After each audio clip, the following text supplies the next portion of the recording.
Namaste, everybody, and welcome to today's Facebook Live program. I want to let you know that at the end of the program today, which will be a 30-minute program, the last 10 minutes dedicated to your questions. And so I look forward to sharing some personal time with each of you. Welcome to Tamara, who just joined us as well. And so today we'll be talking about managing the Kapha Dosha. And Kapha Dosha is a very important dosha to manage. First, before we can manage it, we need to come to a good understanding of what Kapha Dosha is. So let's begin with that. When we talk about Kapha Dosha, Kapha is one of the three doshas that govern the functioning or the physiology of our bodies. Vata Dosha, which we've already discussed in another Facebook Live program, governs all the motion that is taking place inside the body.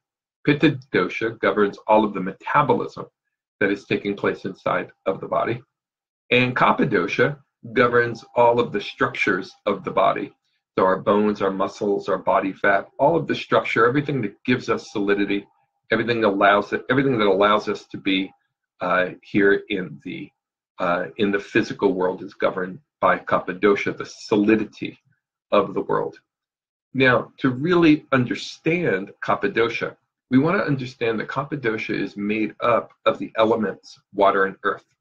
And if we understand these elements, it really tells us a lot more about the Kapha Dosha.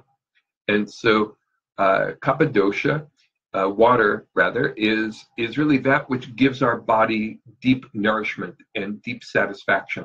So when the waters of our body are healthy, we feel well nourished. So keeping your water healthy is an aspect of Kapha that's important for every single person. I should emphasize that we all have Kapha within us. Everybody has their own combination of the three doshas within them. Some people have more Vata, more Pitta, or more Kapha, but we all have all three doshas within us, and together that makes up your prakriti, your constitution. That constitution was determined at the moment of conception, and it sets into motion all of the tendencies that you have in this lifetime. But in addition to your constitution, you also have your current state of balance of those three doshas. Sometimes it's a current state of imbalance, and we call that vikruti. Vikruti means after creation. Vi means after, and kruti means creation. This is different than your prakruti, which is your constitution. Pra means original. So your prakriti is your original balance of the three doshas, and your vikruti is the current balance in you right now as you're listening to this broadcast. So we all have all three doshas within us. Now, sometimes a dosha goes out of balance or increases too much, and today we're going to be focused on the Kapha Dosha increasing. Now, as I mentioned before, Kapha Dosha is made up of water and earth. Water is what nourishes us. It gives us that sense of deep satisfaction within us. And so people with a Kapha nature have a generally more nourished nature. And because of that, they tend to be a little bit quieter and a little bit more content by nature. You know, we all have tendencies. We come into the world, and some of us come into the world a little bit irritable. Some of us come into the world a little bit more calm, a little bit more at ease. And people of Kapha nature, they come into the world a little bit more calm, a little bit more at ease because of that watery nature within them. It nourishes them, and they feel satisfied with life itself, just in general. They just come into the world a little bit more contented. All right. Earth is what gives you your solidity. And so people of Kapha nature, having more inherent earth within them, Kapha constitution or prakriti, they're going to have more solid structure within them. They'll have denser bones, for instance, and more body mass. And that's natural for them. It's not an imbalance. It's just natural for them to have more steadiness in the world, more solidity in the world. To really understand the doshas, though, the rishis taught us that you have to understand the qualities that make up each dosha. So let's talk about the qualities that make up Kapha Dosha. Now, the first quality that comes to my mind when I think about Kapha Dosha is stability. See, everything in nature is either stable or mobile, and Kaphas tend to be more stable, which also means that they don't move so much. And when they do move, they move slowly. And so they have a steady, slow nature about them. They'll talk more slowly, they'll move more slowly, but that steadiness is very, very important. And because they move so slowly, or they don't inherently, they're not inherently very active, they can tend to gain weight. And one of the qualities of Kapha Dosha is heavy. And so when we think about Kapha Dosha, we think about having a little bit more heaviness in the body. And that shows up in a rounder face, a shorter neck, more body mass. You know, when Kapha increases, the bones increase, the muscles increase, but they happen very slowly. It's a long time to make your bones denser, and it takes a long time to build muscle mass. But what we see increase more quickly is the body fat. And so when Kapha becomes too much, then a person develops more soft body fat. Other qualities that are inherent within the Kapha Dosha is moistness. That comes from that watery quality. So their skin tends to be moist, their eyes tend to be moist. They tend to be more fluidic in general. You know, when that moist quality goes out of balance, that moisture can turn into phlegm. And so people of a Kapha nature will tend to get more mucusy and have more secretions as well. They might get secretions from their eyes or secretions from their nose, and so they tend to have that as well. Another quality of Kapha Dosha is, and I like to put these two together, being more dull and more smooth. And what that really means to me is that they're less excitable. You know, when you have a duller nature, it doesn't mean you're dull in the insulting way. What it really means is that you're just not very excitable. When the world is collapsing around you, you're calm, you know, and so you're not real intense in that way. And that goes along with the smoothness too. And of course, the smoothness is in the skin, the smoothness is in the voice. Another quality is dense. Those bones become dense. In fact, when Kapha is healthy, Kapha is actually quite dense, not very soft and flabby at all. When Kapha is healthy, Kapha is solid. And it's that solid, dense nature that really defines Kapha the best. Another quality of the Kapha Dosha is soft, and another one is cloudy. And that soft nature of Kapha can be seen in their personality. Although they tend to be bigger, larger, they tend to be kinder and sweeter and softer and more cuddly and more like a teddy bear. And so when we think of Kapha, you can think of your friends that have that teddy bear-like nature, and they're not very intense and they're very calm, and we go to them for comfort.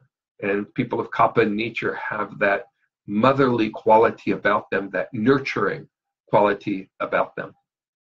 And of course, they have a cloudy nature too, and that cloudy nature goes along with the density within them. And the cloudy nature means that things come into their mind a little more slowly, and things leave them a little bit more slowly. It takes longer to process. And so things come in and they get pondered for a while before they're fully understood. And then it takes a while, but when it comes out, there's not very many words, and it's spoken slowly, but every word matters. Every word matters. So these are the typical qualities of the Kapha Dosha. Now, when we look at how to manage Kapha Dosha, if you have a Kapha Prakriti, a Kapha constitution, then you want to live in a manner that will prevent your Kapha from becoming out of balance. And we tend to become out of balance within our constitutional tendencies. So if you have a Kapha nature, you are more likely to develop Kapha imbalances. So that means you want to take in the opposite qualities within you, and you want to adopt a lifestyle that expresses the opposite qualities. Now, if you have a Kapha Vikruti, and anybody can have a Kapha Vikruti, you know, if you just become too stagnant in our society, right? So many people are working behind a desk. We're not getting enough exercise as a society. We have very high rates of obesity in our society and people being overweight. And so anybody from any constitution can develop a Kapha imbalance. And then, of course, it's going to be made worse by our diet. When you combine a sedentary lifestyle with a heavy diet, and a junk food diet, then of course you have a formula for developing a kapha imbalance. So we see a lot of people with kapha imbalances, and you know you have a kapha imbalance if you're overweight. You know you have a kapha imbalance if you tend to be mucousy or phlegmatic. You know you have a kapha imbalance if you tend to sleep a lot, feel more lethargic all the time. These are some of the qualities or conditions of kapha. Kapha also causes too much swelling in the body. So that'll give you an idea. Now, how do you correct it? If you have a kapha imbalance, how do you prevent it if you have a kapha nature? So let's start out with diet, right? You want to have a diet with the opposite qualities. So that means a diet that is going to be lighter in general. If kapha tends to be heavy, you want the opposite. You want it to be light. Now, a light diet can be achieved in more than one way. Ayurveda is famous for telling you giving you food lists and saying to you, well, eat these foods because they're light. Let's just say leafy green vegetables as an example, salads. We hear that a lot. People of kapha nature should eat salads. Well, that's absolutely true. If kapha eats a lot of salads, it brings that light quality into the body and it helps them to restore balance. However, it's important to remember that if you have only a small amount of a heavy food, that's also considered light in Ayurveda. So what does that mean? Let's just say you really like to eat cooked vegetables, or you really like to eat heavy food. You like to eat pasta. Now, pasta is one of those foods that if you look at any Ayurvedic food list, you'll know. Kapha, wheat, breads, boy, they really increase the kapha dosha, and they're on the do not eat list. But I want to emphasize, if you have only a small amount, it's actually okay. It's actually okay. That's the sweet taste. And the sweet taste is important for people with a kapha nature, just as it is for everyone else. It's just that they need to take in smaller amounts of it. Smaller amounts of it. So in Ayurveda and in yoga, we say that it's important that you only eat till you're 75% full. Now, you'll get full more quickly if you eat pasta than if you eat salad, right? So if you have a big bowl of salad, that can make a wonderful meal. But if you're going to have pasta or bread, you have to have only a little bit of it. Only a little bit of it. So, we have a challenge in our society with portion control. In fact, if you eat a large amount of something that's light, you're going to gain weight too, and you're going to aggravate the kapha dosha. That's right. If you have too much, it's hard to have too much, but you can imagine if you just kept on eating bowls of salad and bowls of vegetables, and maybe you put some salad dressing on it, and that's oil, and that does tend to increase kapha. But if you eat too much of that, you'll still aggravate the kapha dosha. So it's very, very important to remember that portion control is extremely vital to keeping your kapha dosha in harmony, and remembering to only eat until you're 3/4 or 75% full. At the end of a meal, you should feel light. You should feel able to get up and go for a walk and go back. You don't want to feel like you want to go back to sleep. If you feel like you've got to go to sleep after a meal, then you ate too much and you've aggravated the kapha dosha. But of course, there are foods that are better for kapha than others. So I already mentioned leafy greens and vegetables in general. They're going to be terrific for kapha. And people of kapha nature can make that a large part of their diet. When they do eat grains, lighter grains are better than heavier grains. So lighter grains like quinoa is going to be better than a heavy grain like wheat. And drying grains like corn or barley are going to be better than moist grains like rice. And again, wheat is a moist grain. So there are some grainy foods that you can eat. If you like a grain type breakfast cereal in the morning, you can make yourself some warm quinoa and have that in the morning as a breakfast cereal. Also, you can have some liquid with your meals, but it's better not to have certain liquids with your meals. So for instance, anything with sugar in it should absolutely be avoided. Now we can argue that it could be avoided by everybody, right? Who needs all of that refined sugar? But it's particularly important that people with a kapha imbalance or kapha nature avoid that sugar. It's also important to avoid anything that's very heavy, thick. So for instance, milk is considered to be heavier and thicker and moister. It has that slipperiness, especially if it's a whole milk from the milk fat. So you really want to avoid milk as well, particularly whole milk. And I think if you're Kapha nature, you should just avoid all that cow's milk altogether. You can do well with a lighter, drier milk, like a soy milk. That would be a better choice. Soy milk for Kapha would even be a better choice than something like oat milk or almond milk, which has a moister nature and a heavier nature to it. In terms of other foods to eat if you're Kapha nature, avoiding meat is going to be very important because meat is the essence of Kapha. It is muscle. It is heavy. It is moist. It has all the qualities that increase the Kapha dosha. So if you're not already a vegetarian, then if you're Kapha nature, you'll thrive as a vegetarian. Not everybody thrives as easily as a vegetarian, but if you are Kapha nature, you will thrive as a vegetarian. Another thing that people of Kapha nature really benefit from is more spices in the meal. That's right. Spices actually have the quality of lightness and the quality of heat, and both of these antidote the Kapha dosha. So if you have, for instance, a heavier meal, let's say, and quinoa, even though I mentioned it as a lighter grain, it still has some heaviness to it. Have it with more spices. Cook ginger into it. Cook some pepper into it. Make it real tasty with all of those spices too, and it should be warming to your body when it goes in, and that'll antidote the cold quality of Kapha, the heavy quality of Kapha, and it even dries out the body. So it antidotes the moistness that builds up mucus in the body and increases the swelling of the body.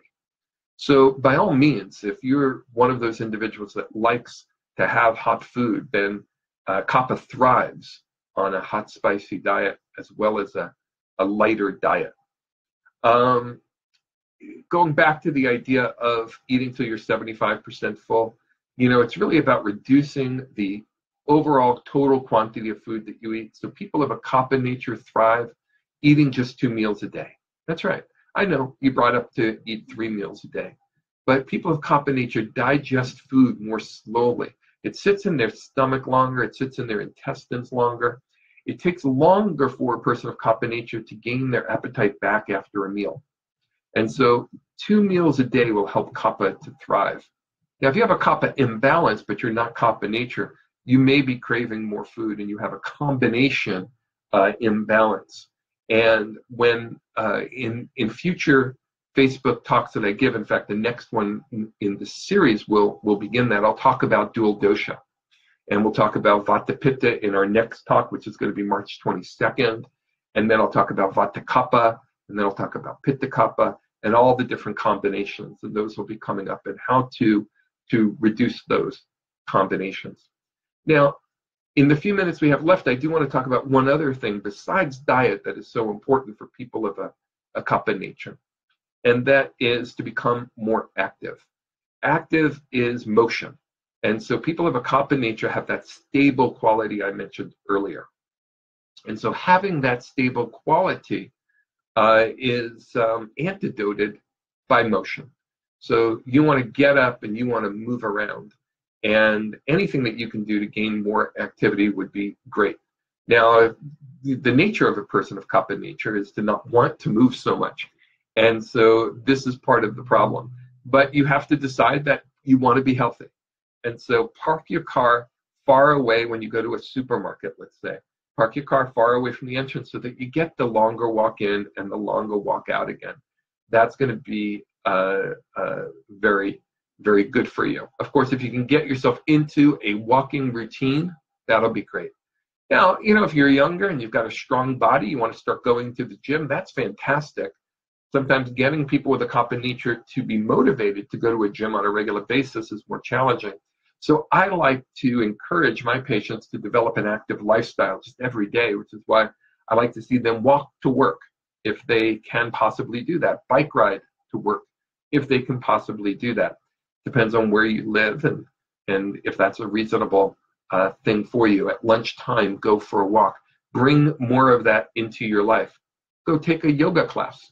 Now, you may be thinking, yoga, that doesn't sound like a lot of exercise. That's a lot of relaxation and stretching. But there's a lot of forms of yoga that are out there that will really get your body moving. And getting your body moving every day is what is really important. If you do sun salutations and nothing else, those sun salutations are fabulous for pacifying the Kapha Dosha.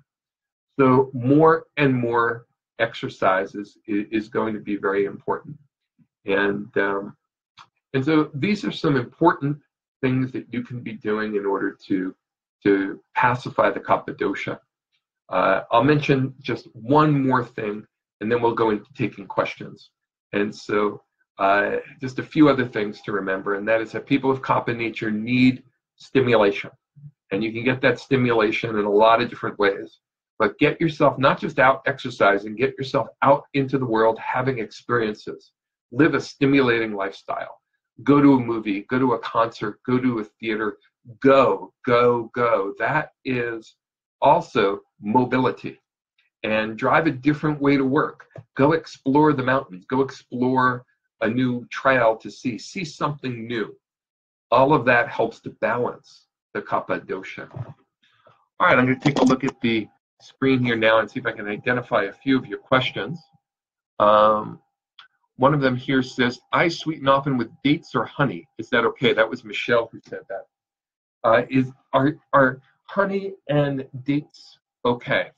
Well, you know, if you're going to sweeten your food, first of all, do so lightly, right? As I mentioned before, sugar, and I know there are some better sugars than others for people with a Kapha nature, but sugar is not Kapha's friend, and we should realize that to begin with. So you want to decrease the sensitivity of your palate to sugar to begin with. So you want to start eating a lot less of it.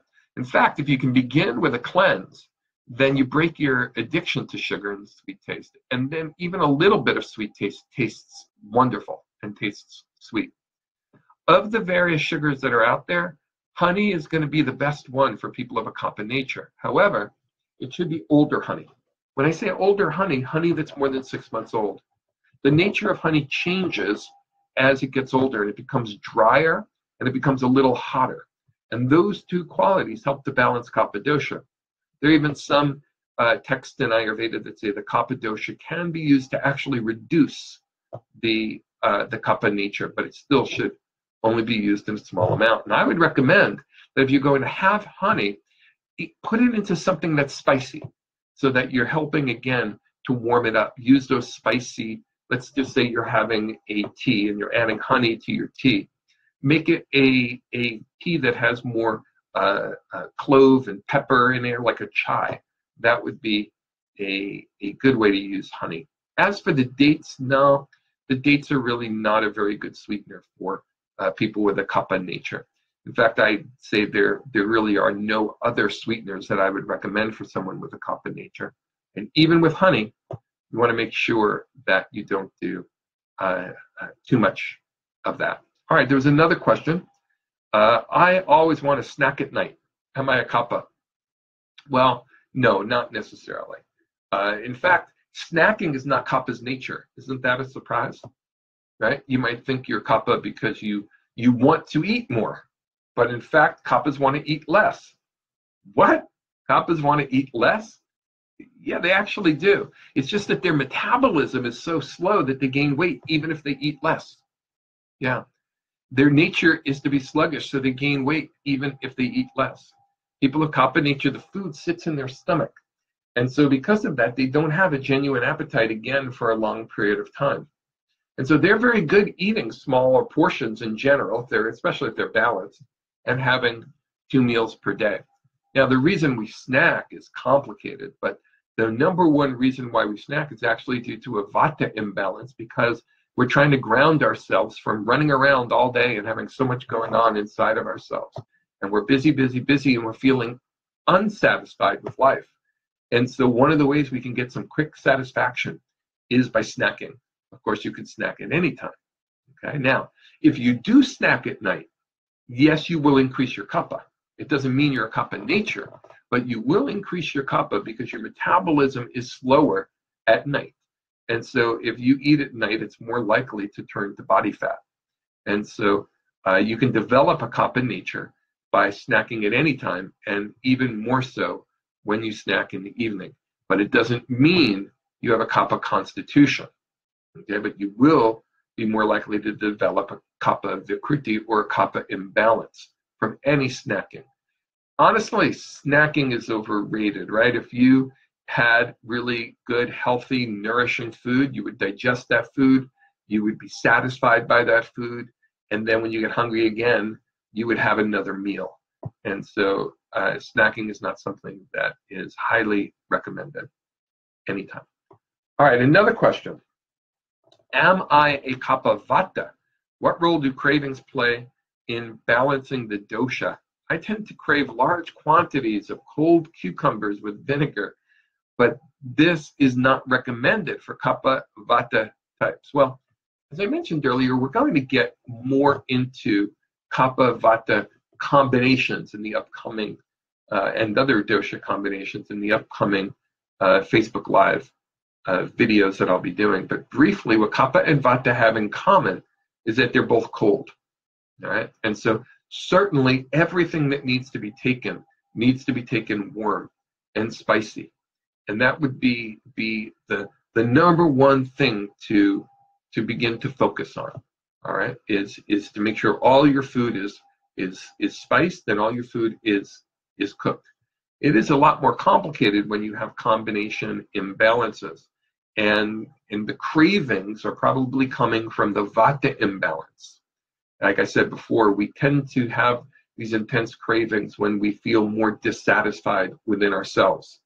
And so that tends to then make us eat, and that provokes the Kapha dosha, and then we get out of balance. In fact, most people that I see, most patients that I see that have significant Kapha imbalances, the ones that are the most overweight, are people with a vata nature.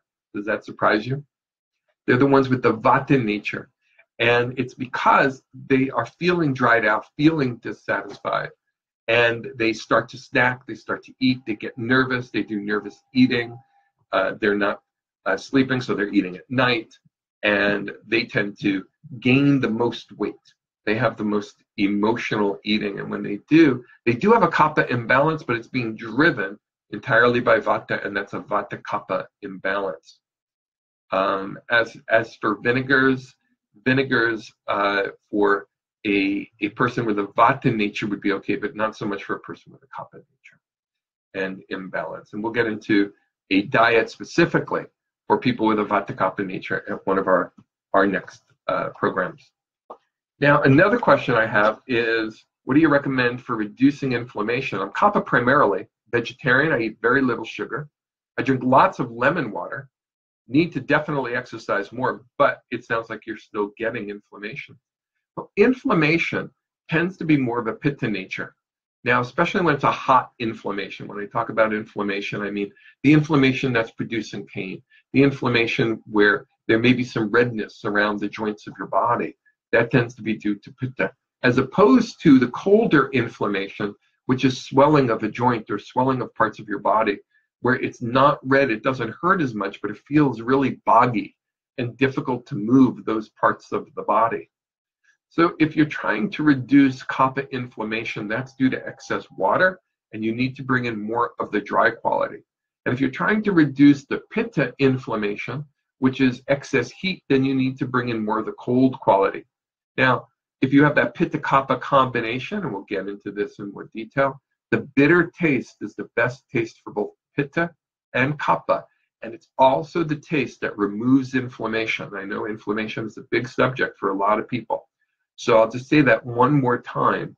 The bitter taste is the taste that removes inflammation from the body, so you want to bring more of that into your diet, and it tends to be a taste that we utilize the least in our diets because it doesn't taste so good. It would be the opposite of sweet taste.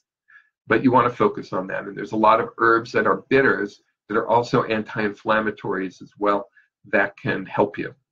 So I don't have too much more time for more questions, but I'll take just a couple more here. I have one that's been given to me. Is turmeric and pepper okay for Kapha Dosha imbalance?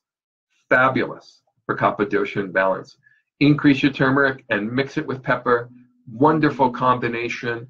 Today, more and more people know that the active ingredients in turmeric become even more active when taken with pepper. And so that combination is Kapha reducing. It's fantastic. Be careful, though, if you are more pitta, because that combination could increase you unless you were going through a period of a Kapha imbalance, in which case the right amount of it would be fine. Another question, should nuts be avoided? And what about nut butters? I love nuts. But yes, for a person of Kapha nature, nuts should be avoided. They tend to be oily and heavy, and they tend to cause a lot of more Kapha to build up in the body. And the nut butters even more so, because in nut butters you tend to eat more than just the amount you would take if you were eating a few nuts. And if you look at the labels of some nut butters, they add extra oils in, not all of them, the lower quality ones, and then it becomes even more oily. And you want to stay away from oils. People of Kapha nature, you have so much natural oil in your body that is giving you such soft, beautiful skin, beautiful hair. You don't need more oil. That's one of the things that you would want to reduce. So you take in less of what is inherent within you and more of what is not. So oiliness is inherent within you and dryness is not. So you eat a drier diet. Heaviness is inherent in you, so you eat more lightness. Coldness is inherent in you, so you eat more warmth. It's really a lot of common sense. It's really a lot of common sense. Well, I want to thank you so much for taking the time to listen to today's Facebook Live gathering. I wish you so much joy and so much success being healthy in this life. And remember this, it's really important. And that is that Ayurveda doesn't exist just to keep us healthy, just to allow us to live a long, long life. Ayurveda exists so that we are healthy enough to do our spiritual work in the world, whatever that is for you, whatever your dharma is. That's your gift to your family, that's your gift to your community, that's your gift to the world. To give that gift, you give that gift so much more sweetly when you take care of yourself. It is not a selfish thing to want to be healthy. It is a selfless thing to want to be healthy, because then you are able to help others. Then you are able to be of service to your community and to your society. So many blessings to you on your continuing journey. I'm going to close with just a brief chant to Lord Dhanvantari, the divine healer in Ayurveda, and it is said that only with the blessings of the divine healer does healing take place. Only with the blessings of the divine healer can we teach Ayurveda, and only with the blessings of the divine healer can we learn Ayurveda. So I'll chant this brief mantra 3 times. It's Om Dhanvantara Murtaye Namaha, and it means that I'm invoking the divine within my heart, the divine healer. Om Dhanvantara Murtaye Namaha. Om Dhanvantara Murtaye Namaha. Om Dhanvantara Murtaye Namaha.